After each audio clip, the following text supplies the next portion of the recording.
So hello everybody, my name is Nick Turner. I'm from London in the UK. I have a career in publishing spanning 14 years, working for companies such as ProQuest, Elsevier and most recently the BMJ Group. I'm really pleased to be talking today. Thank you very much to Eric Newman for inviting me to speak. I've got around 5 minutes, which is quite a short time, to talk you through my experience and suggestions for a small, medium-sized publisher really wanting to expand their sales internationally. If you do have any questions, I'll be very happy to contact you afterwards. My email address is n_turner@yahoo.com. So due to the time I've got, I really need to keep this very short, so I'm already making the assumptions that you've done a full product and market analysis and the necessary research that has driven you to make this decision to start thinking about how to sell and market your subscription, journals or database products internationally. So you've already decided which products will be relevant, and there is certainly a customer need out there, and your product, your service, your content is definitely of value.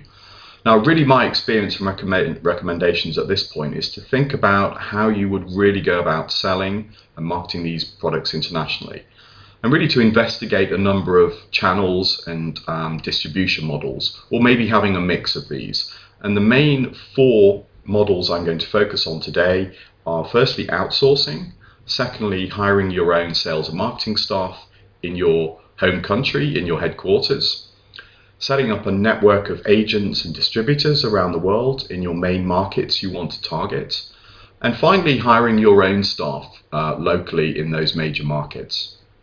So if I turn firstly to outsourcing the telesales and marketing, there are plenty of specialized companies that you can contact who already offer these services specifically for the publishing industry. So it's very easy to engage with them, to set up a campaign, but this does have an associated cost per call, or even a fixed cost for calling a number of customers in a number of countries around the world. But I think the key advantages and benefits of this is you get the job done professionally in a short space of time. You get very good reporting in terms of who have the company spoken to, what type of customers, what they said. Has that led to a customer wanting to take a trial of your product or purchasing your product? You get very good reporting back in a short space of time for a targeted campaign. So sometimes this is a very good way to test the waters or really explore your first contacts overseas. Definitely outsourcing is a very good way of doing that. Benefits to go without saying are the local languages that these companies speak and the staff that they use in the countries you want to target. Very important. So secondly, you may want to think about hiring your own sales and marketing team in your home office, in your headquarters, to sell and market internationally. And these could be a mix of in-house telesales people, e-marketing, where you're emailing in foreign languages to different countries, to different customers, or even field sales managers who travel out to those customer bases. Ideally, you need a good mix of local languages to give it the best chance of success. And you can start small by hiring a couple of people to make calls, to attend major conferences, exhibitions, and really start that promotion for you internationally. And customers will then see you're more active and you have people available to answer questions on your products.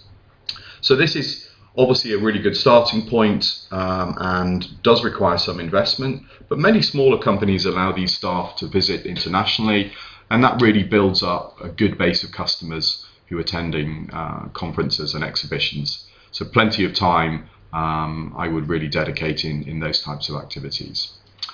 Also a step, slightly more intensive and more cost heavy is setting up a network of agents and distributors. I've certainly done this across ProQuest and Elsevier and at the BMJ in new areas of the world, for example, Eastern Europe or Asia Pacific or the Middle East. They're a good network of agents and distributors who can resell the products on your behalf.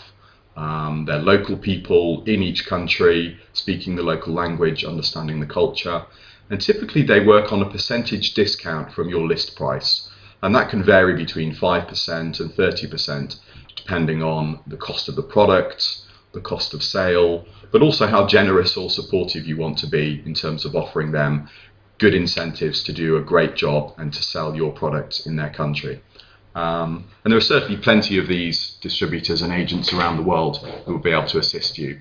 And they do specialize working in the library market, in the academic market, but also the corporate research organizations around the world. So that's a fantastic way of getting quick, easy entry with local staff without actually having to hire your own staff. Very important to support these people fully with marketing materials. If you can do visits with them, if you can provide reporting, any analysis in terms of how your products stack up with competitors, any kind of support is really, really valuable and will make them do such a better job. You know, agents and networks are always a fantastic way. Disadvantage of this could be that you're not really developing direct relationships with your customers. It's still through a third party. So it's a more transactional type of sale. But again, down the line, this could be organic and can be transitioned into you having your own staff working alongside the agent, so that you really do learn and have more direct contact with your customers. So as hopefully these type of partnerships develop and improve, you can start to think about how to supplement these type of agent or distributor agreements with your own staff locally in some key markets. And that's really the ultimate, to have your own staff overseas. And there is actually quite an easy way of doing this. If you don't want to set up your own offices, your own legal entities overseas, that can be costly. It can be very heavy in terms of administration, legal, red tape, sales tax, all of those local things that you may have no experience in. So in my early days, for example, at the BMJ, I hired a number of people in Europe, in Asia Pacific, through an HR outsourced company. So we outsourced the payroll, the employment contract to a local company, and they hired that person on our behalf. So they were fully employed by the BMJ, but hired locally by a local HR company. And they just recharge you the cost and a small fee for their salary. So this really means you can find and hire local staff overseas and get them employed and working for you directly without a big investment in admin and overseas costs. There are also a good network of recruitment agents around the world that can help you source these people, specializing in the publishing industry. So they're out looking at other companies, people with similar experiences, and they can put forward a number of candidates for you to interview locally or remotely. So it's really your ultimate in finding the right people and then having a very elegant way of employing them overseas. You know, the advantages are huge. You have your own staff that you can train, you can manage, you can support as much as you need to. They're very close to the customers, they speak the language, they understand the culture. They can travel in their home country without incurring huge international costs of taking flights and hotels around the world. So it is a more cost-effective way instead of traveling from, for example, the UK to Asia very regularly. And they'll also build up a better relationship with customers. Customers will really understand that your company is serious, that you've invested the time and the people overseas for their market. So it's really a fantastic way. And my experience at Elsevier and the BMJ has worked very, very well. At the BMJ, we built up around 10 people overseas in countries like China, India, Japan, Australia, the Middle East, and in German-speaking countries. And they were really close to their customers, and the results were very, very positive in terms of the sales revenue that we were getting every year. So in summary, I would really recommend a step-by-step approach, mixing some of the methods that I've mentioned during the speech.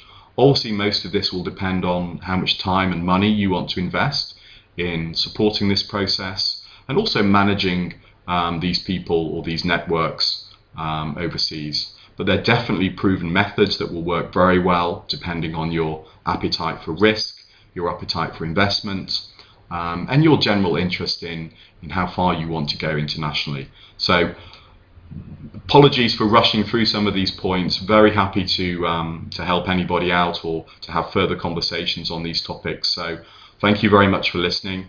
I hope you found my speech useful. If you would like any help or to contact me, please do so. Thank you very much and goodbye.